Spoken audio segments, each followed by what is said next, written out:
Tout a commencé par un aboiement qui a immobilisé toute la cour de récréation. Ni l'aboiement excité d'un chien courant après une balle, ni le jappement amical qu'on attendrait d'une démonstration scolaire, cet aboiement a tranché l'air comme une sirène, aiguë, directe, implacable. L'agent Terry eut à peine le temps de se retourner que Valor, son partenaire canin, se libéra de son emprise et s'enfuit. Il ne se jeta pas sur un inconnu. Il ne chargea pas la porte. Il s'en prit à une petite fille, plus précisément à son sac à dos. Les enfants hurlaient. Les professeurs hurlaient. Le bruit du plastique et de la toile déchirée résonnait sur le trottoir tandis que les puissantes mâchoires de Valor déchiraient le sac à dos licorne rose vif accroché aux épaules de Lily Parrish, élève de CE1. Lily se figea. Ses yeux écarquillés n'étaient pas emplis de peur du chien, mais de quelque chose de plus profond, la terreur. D'un mouvement violent, le contenu du sac à dos se répandit sur le sol. Une boîte de jus, un paquet de crackers écrasés, un lapin en peluche usé, puis une petite enveloppe tachée de quelque chose de rouge brunâtre. L'institutrice de Lily, Madame Albrook, se pencha lentement pour la ramasser. Ses mains tremblaient. L'enveloppe était à moitié déchirée, ses bords cassants effilochés comme si elle avait été cachée trop longtemps. À l'intérieur se trouvait un morceau de cahier froissé. Madame Albrook la déplia, les yeux plissés, les lèvres entr'ouvertes, puis elle pâlit et s'effondra à genoux, sur le bitume. Plus tôt ce matin-là, les élèves de l'école primaire Westbrook étaient en effervescence, l'unité canine du service de police était en visite dans le cadre de la semaine annuelle de la sécurité et du service.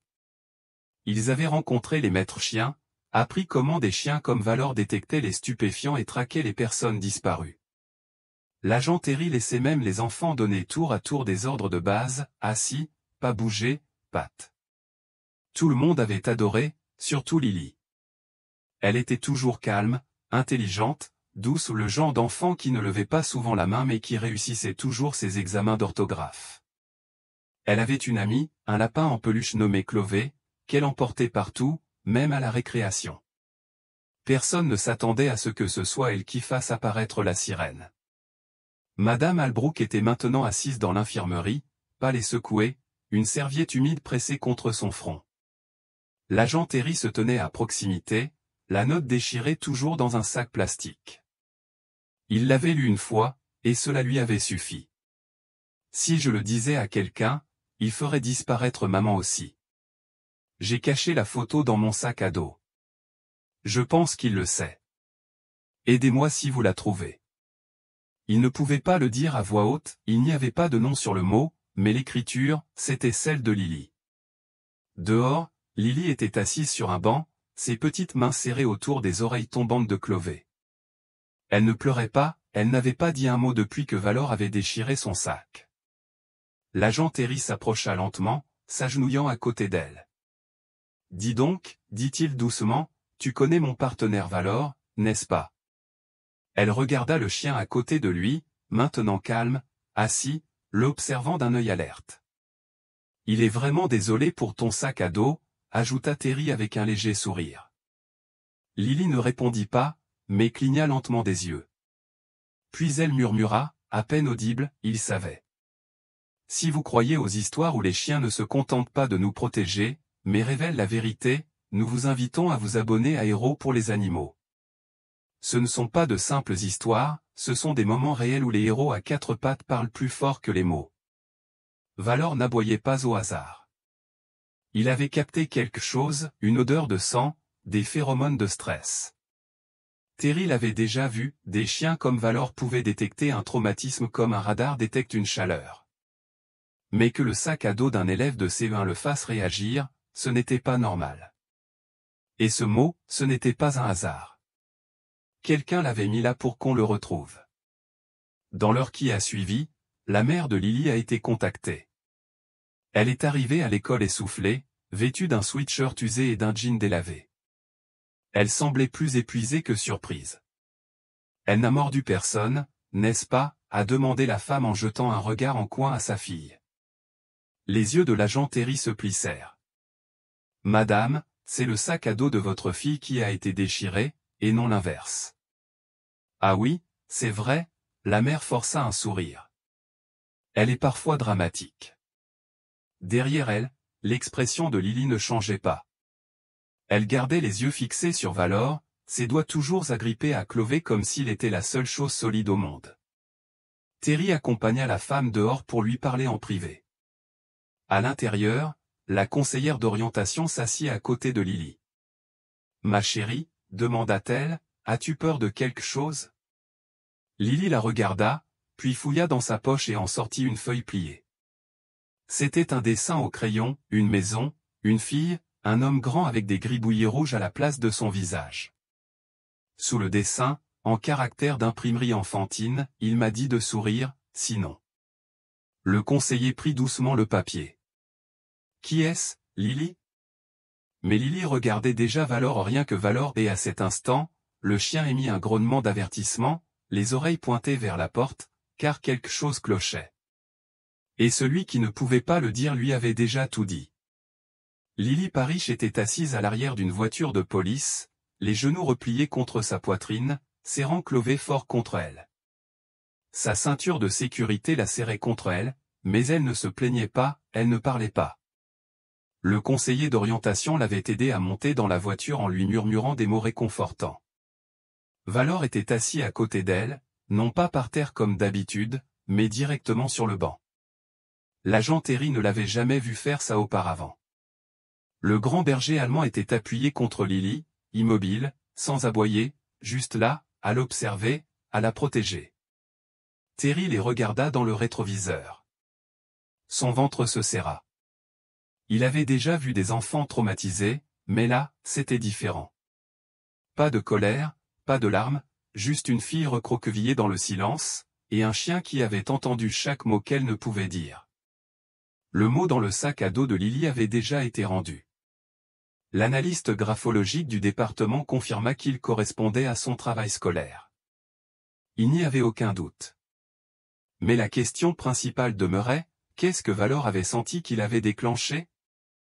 Qui avait-il dans ce sac à dos avant l'enveloppe? Qu'est-ce qui collait encore aux fibres de ses affaires? Quoi qu'il en soit, c'était suffisant pour que l'un des chiens les plus expérimentés du comté s'évade du protocole, mais cela n'arrive pas sans raison. Terry serra plus fort le volant. Il avait emprunté ce chemin des centaines de fois, mais celui-ci lui semblait plus lourd, plus dangereux non pas à cause de la violence, mais à cause du silence qui s'ensuivait. De retour au poste, les services de protection de l'enfance l'attendaient. Lily fut escortée jusqu'à une pièce privée, petite et confortable, avec des poufs, des peluches et un éclairage tamisé. Une femme nommée Denise, au regard doux et à la voix rauque comme le vent dans les hautes herbes, se présenta comme l'assistante sociale de Lily. Lily ne répondit pas. Denise n'insista pas, elle lui tendit simplement une feuille de coloriage et s'assit à côté, laissant les crayons parler pour l'instant. Dans la salle d'observation adjacente, Terry se tenait aux côtés du capitaine Fields et du docteur Sharon Levy, psychologue judiciaire. Derrière la vitre, ils observaient Lily qui, lentement, prenait un crayon bleu et commençait à colorier le ciel d'un paysage dessiné.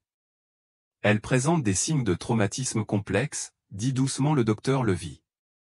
Un étouffement. Elle ne se renferme pas par obstination, elle le fait pour survivre.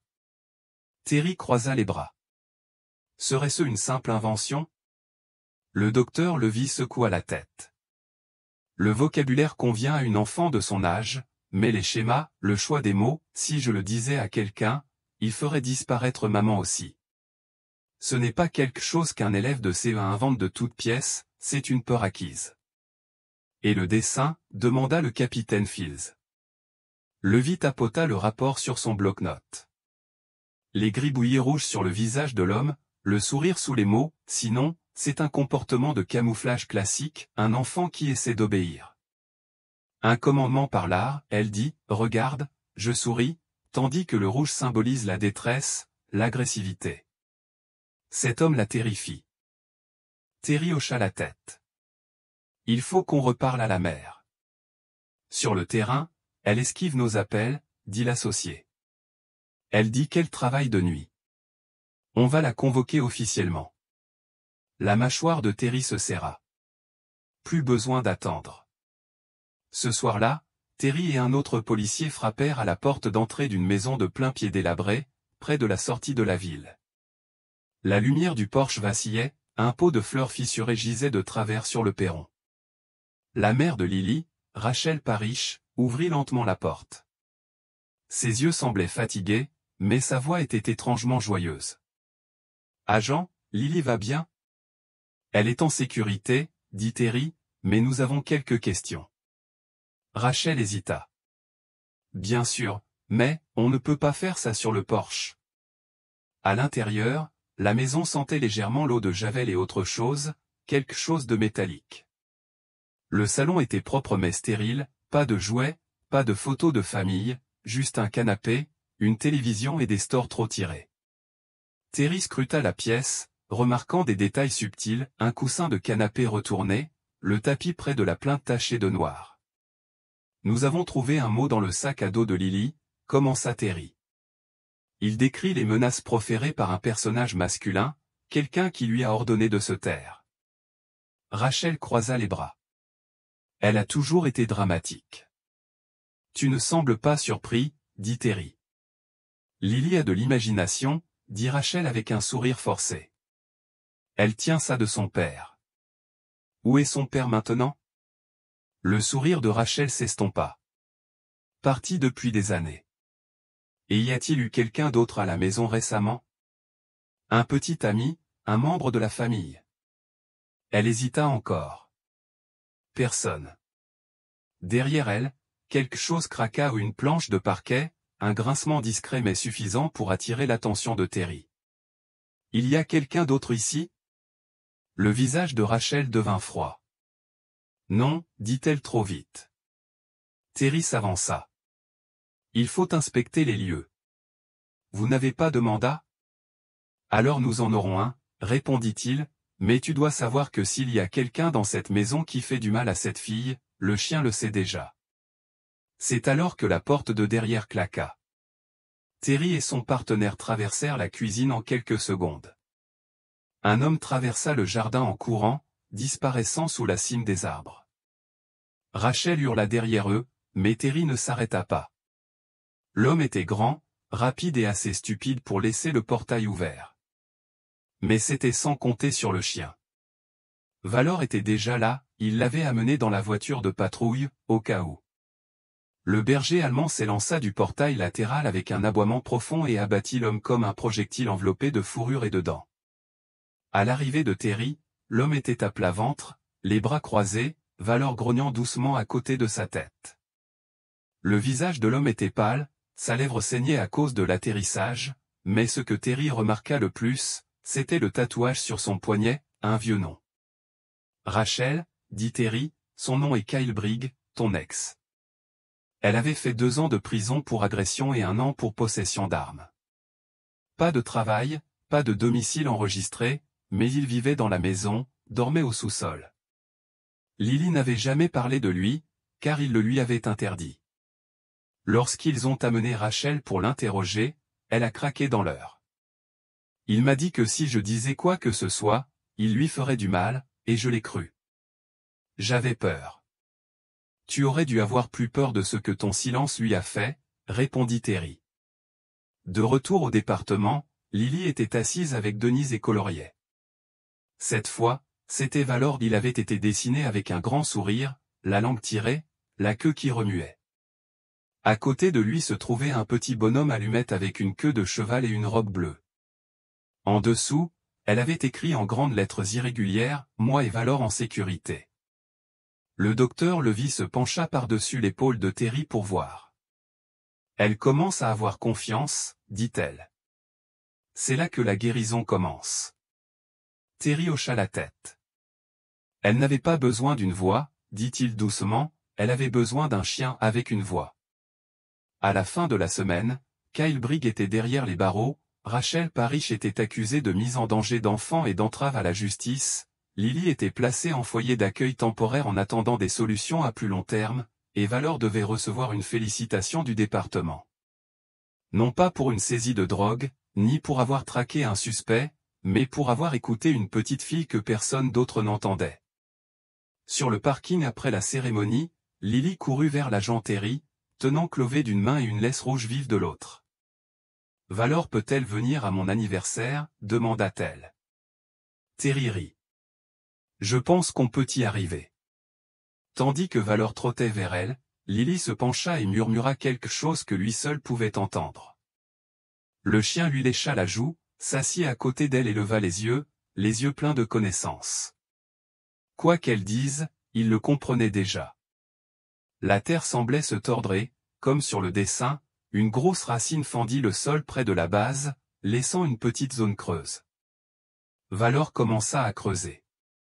Terry s'agenouilla à côté de lui et s'aida d'une petite truelle.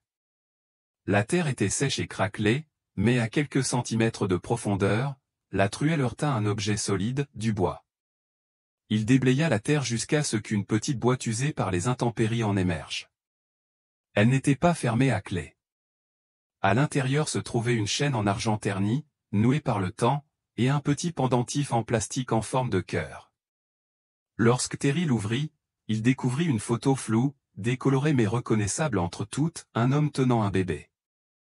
Sur le couvercle intérieur était collé un morceau de papier plié, un acte de naissance. Paroisse de Lily May. Père, Michael J. Parrish. Mère, Rachel Brigg. Attends. Brigg. C'était le nom de famille de Kyle, murmura Terry. L'homme qui s'était caché au sous-sol, celui qui prétendait être un ex, n'était pas seulement le petit ami de Rachel, c'était son frère. De retour au commissariat, Terry examina le dossier. Brigg, le nom de jeune fille de Rachel, avait été effacé de tous ses dossiers récents après qu'elle eut repris le nom de famille de son ex-mari. Le lien avec Kyle avait été délibérément occulté lors des entretiens avec les familles d'accueil. Elle affirmait n'avoir aucun lien de parenté dans le système, aucun lien, mais Kyle avait vécu avec elle à plusieurs endroits. Ce n'était pas un intrus, il avait toujours été là. Terry apporta le collier et l'acte de naissance à Lily lors de leur visite suivante. Elle toucha doucement le pendentif, ses doigts parcourant les bords de la photo. « C'est mon papa », murmura-t-elle, il y avait de la musique dans sa voix. Terry déglutit difficilement. « Tu te souviens de ce qui lui est arrivé ?» Elle secoua la tête. Il chantait. Puis, une nuit, je me suis réveillée et il était parti. Maman a dit qu'il nous avait quittés, mais elle a brûlé les cassettes sur lesquelles mon papa enregistrait des chansons. Ces petites boîtes noires, des cassettes. Lily hocha la tête. Elle les jeta dans la cheminée. Terry essaya d'en cacher un, mais elle le trouva. Terry a déposé une demande officielle de réouverture du dossier de la personne disparue de Michael Parrish. L'homme avait disparu 6 ans auparavant, aucun mouvement signalé, aucune activité bancaire, aucun voyage connu, mais quelque chose clochait, trop bien rangé, trop oublié. Il retourna à la vieille maison, cette fois muni d'un mandat de perquisition et de Valor. À l'intérieur, le plancher craquait sous leurs bottes, une odeur de moisi et de bois pourri emplissait l'air. En bas, la porte du sous-sol était coincée à cause des dégâts des eaux. Lorsqu'ils la forcèrent enfin, une bouffée d'air froid et humide leur frappa le visage. Valor grogna une fois, puis dévala l'escalier. Il se dirigea rapidement vers le coin le plus éloigné, où une partie du sol en béton paraissait légèrement différente, plus lisse, plus neuve. Terry a fait appel à un géoradar et à des experts médico-légaux. Ce qu'ils ont découvert sous la dalle a confirmé ce que personne ne voulait croire, des restes humains enveloppés dans une bâche, à côté d'un étui de guitare cassé et d'une cassette audio étiquetée « Chanson d'Ulysse ». Plus tard dans la semaine, Lily était assise en tailleur par terre dans le salon de Rachel, Valor blotti contre elle. Elle tenait le collier d'une main et un lecteur de cassette de l'autre. Terry avait trouvé un moyen de rétablir le son. Lorsqu'elle appuya sur lecture, la pièce se remplit d'une douce guitare et d'une voix masculine douce et imparfaite chantant une berceuse écrite spécialement pour elle. Lily ne pleura pas, elle sourit pour la première fois depuis des semaines. Elle sourit sans qu'on lui ait demandé. Rachel Parrish fut arrêtée pour obstruction, falsification de preuves et complot visant à dissimuler un décès. La dépouille fut formellement identifiée comme étant celle de Michael J. Parrish. Elle nia savoir comment il était mort, mais la vérité avait déjà éclaté, dans un dessin d'enfant, dans une boîte enterrée et dans l'aboiement inébranlable d'un chien qui refusait d'ignorer ce que le monde avait choisi d'oublier. C'était un jeudi matin nuageux lorsque Lily entra dans le palais de justice tenant la laisse de Valor, pas un animal en peluche cette fois, pas un dessin au crayon, mais un badge, une petite carte d'identité plastifiée accrochée à son cardigan, témoin, accompagnée d'un animal d'assistance certifié K9. Elle ne ressemblait plus à la fillette autrefois cachée derrière un sac à dos licorne. Elle parlait peu, mais son menton était plus haut, ses pas plus assurés, et Valor, il marchait à ses côtés avec un rythme parfait, comme toujours. Le bourdonnement régulier de sa présence la protégeait du poids d'un monde trop lourd trop tôt. La salle d'audience était silencieuse à leur entrée. Quelques journalistes étaient assis au fond, les dessinateurs du tribunal étaient prêts à intervenir, pas de caméra. Le juge Klein avait statué que la vie privée de Lily serait protégée à tout prix. Rachel Parrish était assise à la table de la défense, le visage indéchiffrable, les mains jointes. Pas de maquillage, pas de distraction, juste le silence. Mais Lily connaissait le silence mieux que quiconque, et cette fois, elle allait l'utiliser différemment. À la barre, elle était assise, les jambes à peine au bord du siège. Valor était allongé à ses pieds, alerte mais calme, vêtu de son gilet de service. L'agent Terry se tenait à proximité, au pas trop près, mais suffisamment pour qu'elle puisse voir son hochement de tête encourageant. Lorsque le greffier lui demanda son nom, elle resta silencieuse sur le moment. Elle fouilla dans la poche de sa petite veste et en sortit une cassette usée, la même qui avait été enterrée avec son père. Le juge parut perplexe un instant. Terry s'avança. « Votre honneur, cette bande n'est pas une preuve. C'est un réconfort. » Le juge hocha doucement la tête. « Permission accordée. » Lily posa la cassette sur le banc à côté d'elle, à côté de Clové, le lapin en peluche restauré et recousu par sa mère adoptive. Puis elle leva les yeux et commença. « Je pensais que si je restais silencieuse, les mauvaises choses disparaîtraient. » Sa voix était claire, faible mais assurée. « Je pensais que si je souriais, je pourrais garder Clové, ou que ma mère arrêterait de crier, ou qu'il me laisserait tranquille. » Le silence régnait dans la salle d'audience, même les doigts du sténographe ralentirent. Mais le chien savait. Elle continua, la main posée sur la fourrure de Valor. Il n'a pas écouté ce que je disais. Il a écouté ce que je ne pouvais pas écouter. Terry avait vu des dizaines de témoignages au cours de sa carrière, certains explosifs, d'autres déchirants, mais aucun n'avait jamais ressemblé à celui-ci, une élève de CE1 témoignant, non pas pour gagner, mais pour dire la vérité. Elle raconta le jour où son sac à dos avait été éventré, comment elle avait écrit ce mot des semaines auparavant, mais avait eu trop peur de le donner à qui que ce soit, comment elle l'avait glissé dans la poche cachée et murmuré quelque chose à Clové, espérant que quelqu'un, n'importe qui, le trouverait. Elle parla de la boîte sous le sapin, du collier, de la voix qu'elle n'avait pas entendue depuis l'âge de 3 ans, de la berceuse. Puis elle regarda Rachel, sa mère. « Je voulais croire que tu avais peur aussi, » dit-elle doucement, « mais non. Tu es restée silencieuse parce que tu l'as choisi. » Les yeux de Rachel se brisèrent enfin, une larme, rien de plus, mais c'était trop tard. Après le témoignage, Lily s'assit dans le couloir en sirotant du jus de pomme, Valor blottie à ses côtés. Terry lui apporta un petit beignet avec un glaçage rose et des vermicelles arc-en-ciel. « Tu as été plus courageuse que tout ce que j'ai jamais fait, » dit-il doucement. Lily ne répondit pas. Elle cassa simplement le beignet en deux et tendit la plus grosse moitié à Valor. Il la renifla, la lui prit délicatement des mains et posa sa tête sur ses genoux.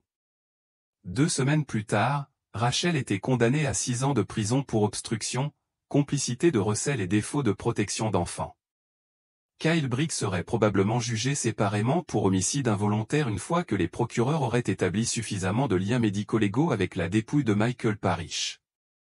Mais pour Lily, il ne s'agissait plus de punition, il s'agissait de paix et de guérison et peut-être, juste peut-être, de transformer sa douleur en quelque chose de plus profond.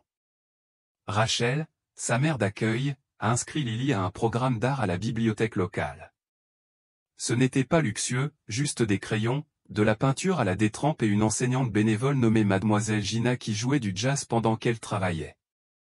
Lily n'y parlait pas beaucoup non plus, mais elle dessinait des paysages saisissants, des refuges, des chiens avec des capes. Et un jour, après le cours, elle a donné un dessin à Terry, il représentait Valor portant un masque de super-héros. Au-dessus de sa tête, on pouvait lire. Cette œuvre d'art a fini encadrée au mur du commissariat local, juste à côté de la lettre encadrée du maire remerciant Valor et Terry pour leur service. Mais un autre événement inattendu s'est produit, d'autres enfants se sont mis à dessiner eux aussi des enfants de familles d'accueil, des refuges, des recoins tranquilles des bureaux des conseillers d'orientation. Ils ont dessiné ce qu'ils ne pouvaient pas dire. Un petit garçon a dessiné une silhouette sombre dans un coin de la pièce. Une autre fille a dessiné une poupée avec un œil manquant et une chaîne au poignet. Le conseiller a commencé à l'appeler point. L'effet Lily. Ils ont dit que Valor avait ouvert une porte, mais Lily l'avait franchie et l'avait laissée ouverte pour les autres. Un après-midi, des mois plus tard, Terry et Valor furent invités à une séance d'art-thérapie collective dans le gymnase d'un centre d'hébergement pour personnes âgées. Lily était là, assise en tailleur au premier rang, un carnet de croquis sur les genoux, et un nouveau venu à ses côtés, un garçon prénommé Marcus, tout juste 9 ans, qui n'avait pas parlé depuis près d'un an. Terry s'approcha pour les saluer, Valor à ses côtés. Lily leva les yeux et sourit. Il a dessiné des gens avec les yeux louches, dit-elle doucement, mais il a dit qu'il voulait dessiner Valor ensuite. Terry s'accroupit à leur niveau. Valor est prêt, dit-il.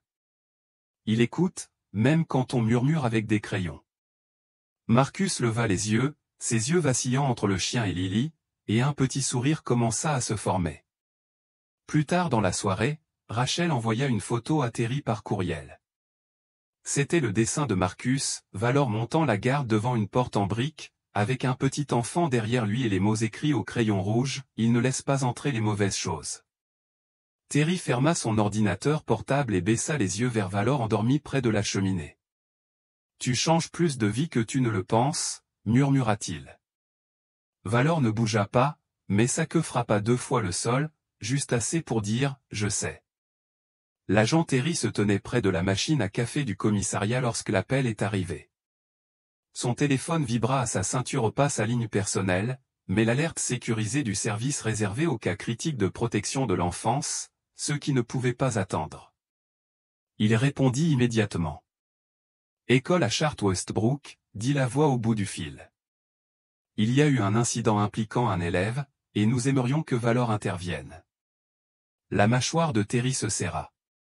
Que s'est-il passé? Une élève s'est effondrée lors d'un exercice de confinement. Un autre enfant a dit l'avoir vu écrire quelque chose sur sa chaussure avant de s'évanouir. Elle est maintenant en sécurité, mais refuse de parler. Ses parents, terrifiés, sont injoignables. L'infirmière a trouvé quelque chose dans sa chaussette. Qu'est-ce que c'était? Un mot. 2 mots. Il dit « Aidez-nous ». Terry n'a pas perdu une seconde. En quelques minutes, Valor et lui étaient en route. L'école Westbrook Charter se trouvait à la périphérie de la ville, entourée de quartiers calmes et de larges rues. C'était l'une de ces écoles construites au début des années 2000, des lignes épurées, de grandes fenêtres, mais des couloirs étroits et des locaux de stockage mal étiquetés. En apparence, elle offrait tout ce qu'on attend d'une école de banlieue sûre, ce qui explique pourquoi ce qu'ils y ont découvert était si troublant. La directrice Darla Jenkins les accueillit à l'entrée. Elle avait l'air troublée, le regard perdu dans le couloir. Elle est à l'infirmerie. Elle s'appelle Emily Shaw, une fille de CE1, intelligente et gentille. Ça ne lui ressemble pas. Terry s'agenouilla près de Valor, déjà alerte, humant l'air. Voyons ce qu'elle veut nous dire, dit-il. Dans le bureau de l'infirmière, Emily était assise, recroquevillée sur le lit, le dos contre le mur, les genoux serrés. Elle ne leva pas les yeux lorsque Terry entra, mais ses yeux suivirent Valor dès son entrée. L'infirmière tendit à Terry le petit mot, à peine lisible sur un morceau de papier déchiré, « Aidez-nous ». Terry s'accroupit à côté d'elle. « Salut Emily. Voici Valor. » Il est très doué pour les secrets. Tu n'es pas obligé de me parler si tu ne veux pas, mais si tu veux qu'il sache quelque chose, tu peux le lui dire. Valor s'approcha lentement du lit et s'allongea, la tête près de ses pieds. Émilie entr'ouvrit les lèvres, mais aucun son n'en sortit. Puis sa main se posa lentement sur la fourrure du chien. Elle murmura quelque chose, à peine audible. « Qu'est-ce que c'était, ma chérie ?» Terry se pencha.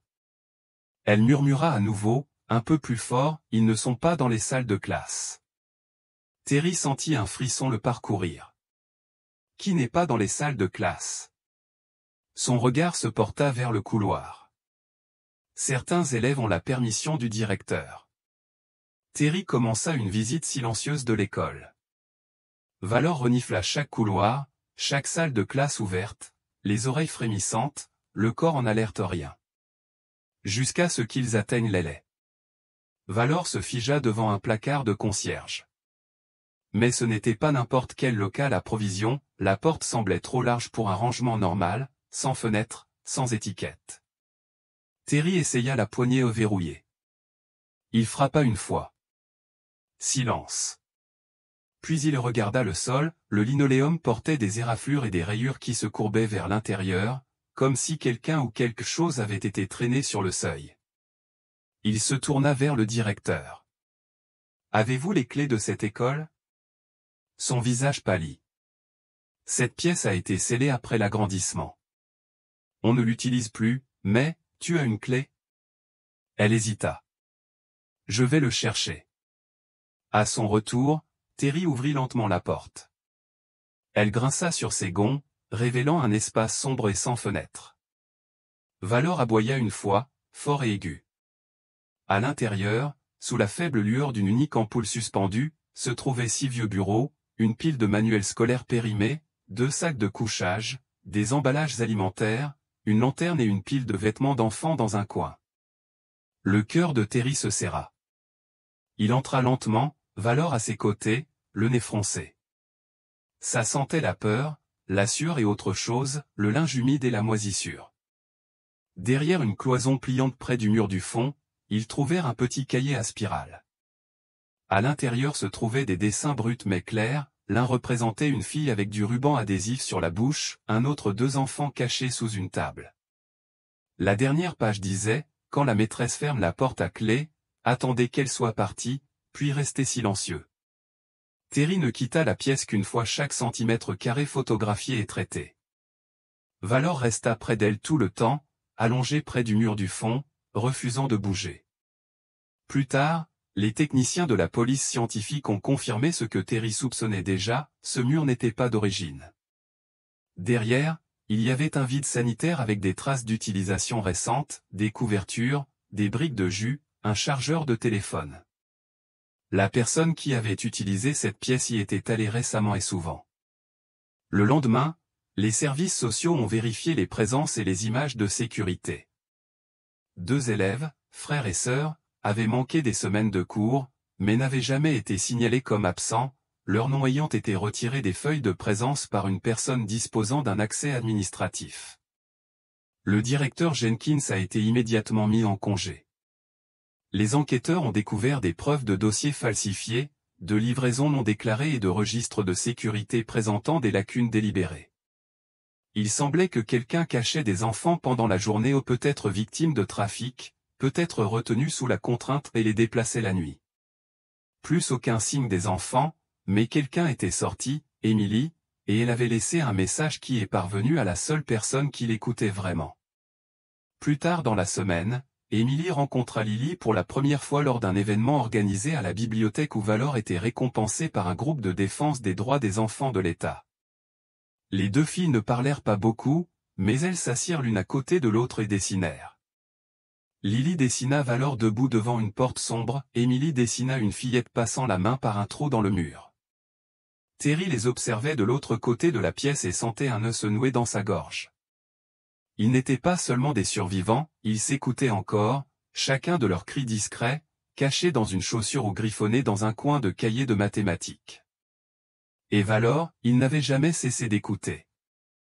Cela faisait presque 4 mois que Valor avait déchiré le sac à dos de Lily sur le bitume de l'école élémentaire Westbrook, 4 mois qu'une note était tombée, 4 mois qu'un enseignant s'était effondré, et 4 mois qu'une vérité que personne ne voulait voir avait été révélée au grand jour par un chien qui ne manquait jamais un signal. Lily vivait désormais avec Rachel Bennett, sa famille d'accueil, dans une petite maison jaune avec une clôture blanche et une balancelle qui ne grinçait pas. Elle dormait presque toute la nuit. Elle riait parfois.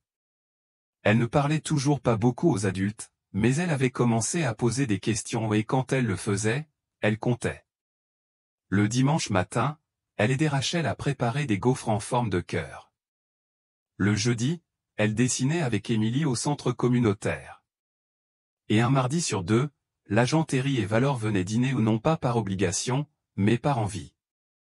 Un soir, Lily tendit un carnet à Terry. « Je ne veux plus dessiner sur les mauvaises choses, dit-elle, mais je pense que celle-ci est importante. » Terry ouvrit la couverture. À l'intérieur se trouvaient les dessins d'une salle de classe, mais quelque chose clochait, le sol avait 2 niveaux, une échelle descendait, et sous le plancher, Lily avait dessiné des boîtes. À l'intérieur, des bonhommes allumettes étaient recroquevillés dans les coins. Il la regarda attentivement. « D'où vient ça ?» Lily hésita. « Ce n'est pas mon souvenir. C'est ce qu'Emily a dessiné un jour. » Elle a dit qu'elle ne s'en souvenait pas du tout, juste que c'était comme un rêve. Mais je crois que c'était réel. Rachel se pencha, l'inquiétude se lisant sur son visage. L'école d'Emily, celle où Valor avait découvert la pièce secrète, faisait toujours l'objet d'une enquête. Aucun nouvel élève n'avait été retrouvé, et le personnel responsable s'était enfermé derrière des avocats et le silence. Mais le dessin de Lily offrait quelque chose de nouveau, un détail que personne n'avait envisagé. « Tu penses qu'il y a plus d'un niveau ?» demanda Rachel à Lily. Lily hocha la tête. Elle appelait cela « le silence sous le silence ». Le lendemain matin, Terry ramena Valor à l'école. Ils avaient déjà fouillé tout le bâtiment une fois, mais cette fois, il demanda l'accès au sous-plancher et les 3 vides sanitaires utilisés principalement pour l'entretien du système de chauffage, de ventilation et de climatisation et l'ancien câblage. Personne ne l'avait vérifié auparavant. Il lui fallut près de 30 minutes pour franchir les 3 passages sous l'aillet. Valor rampa devant lui, la queue basse, le nez agité de soubresauts, puis il s'arrêta, gratta le mur, puis lança un aboiement profond et aigu. Terry avança rapidement, écartant un vieil isolant. Derrière, il trouva un mince panneau de contreplaqué cloué. Il le détacha avec un pied de biche. L'ouverture révéla une chambre dont personne ne soupçonnait l'existence, étroite pas plus d'1,50 m de large mais qui s'étendait sur toute la longueur du couloir. À l'intérieur, il trouva 3 vieilles caisses, une pile de sacs de couchage déchirés et un sac à dos d'enfant. Il l'ouvrit lentement. À l'intérieur se trouvait une étiquette avec son nom, Marcus L. Graham, 7 ans. Terry se figea. Marcus avait disparu 11 mois plus tôt, dans un autre comté. L'affaire était classée, les affiches avaient disparu, les parents avaient déménagé, tout le monde s'attendait au pire. Mais son sac était là, et, dans la poche avant, un dessin de chien au crayon rouge avec les mots « Il aboie même quand je ne peux pas ». L'enquête a explosé du jour au lendemain. L'ADN prélevé dans le vide sanitaire a confirmé que plusieurs enfants y étaient passés, certains avaient disparu depuis des semaines, d'autres n'avaient jamais été signalés, probablement sans papier ou victimes de trafic venant de l'extérieur de la zone. Mais désormais, des preuves incontournables étaient disponibles grâce à un chien et une petite fille qui avaient prêté attention aux murmures d'une autre personne. Un mois plus tard, Lily montait sur scène lors d'un événement communautaire organisé en l'honneur de Valor. Il venait de recevoir la médaille du Service national canin de la vaillance, et des centaines de personnes étaient venues remercier l'équipe qui avait sauvé tant de vies sans jamais dégainer. Lily portait une robe bleue et un badge rouge en forme d'empreinte de pattes. Elle s'est approchée du micro, une feuille de papier à la main. Avant, je croyais que le silence était synonyme de sécurité, commença-t-elle. Si je ne parlais pas, personne ne pouvait me faire de mal. Mais j'avais tort. Elle baissa les yeux vers Valor, qui était assise patiemment à ses pieds. Ce chien aboyait quand je ne pouvais pas. Il n'attendait pas que je lui dise quelque chose. Il écoutait mon silence, et grâce à lui, je n'étais plus invisible. Elle déplia le papier et lut une dernière ligne. Si vous voulez aider quelqu'un, n'attendez pas qu'il crie. Soyez attentif au silence. Cette phrase a été relayée sur Internet, les chaînes d'information, les conseils scolaires et les réseaux de défense des droits de l'enfant. Dans les semaines qui ont suivi, de nouveaux programmes ont été lancés à travers le pays pour former des chiens de thérapie à intervenir dans les écoles et les foyers d'accueil. Les enseignants ont été formés à détecter les silences comportementaux, et pas seulement les accès de colère. Les enfants ont été encouragés à s'exprimer par tous les moyens possibles, dessiner, fredonner ou simplement s'asseoir près d'une personne qui se sentait en sécurité. Valor prit sa retraite 6 mois plus tard avec tous les honneurs. Il vivait désormais avec l'agent Terry, qui lui construisait un lit sur mesure et lui préparait des œufs brouillés tous les dimanches. Quant à Lily, elle a écrit un livre, pas un long, juste un livre d'images intitulé Le chien qui m'a entendu. C'est devenu un best-seller discret, non pas parce qu'il était tapé à accent grave-l'œil, mais parce qu'il disait la vérité, la vie ne crie pas toujours. Parfois, elle se tait.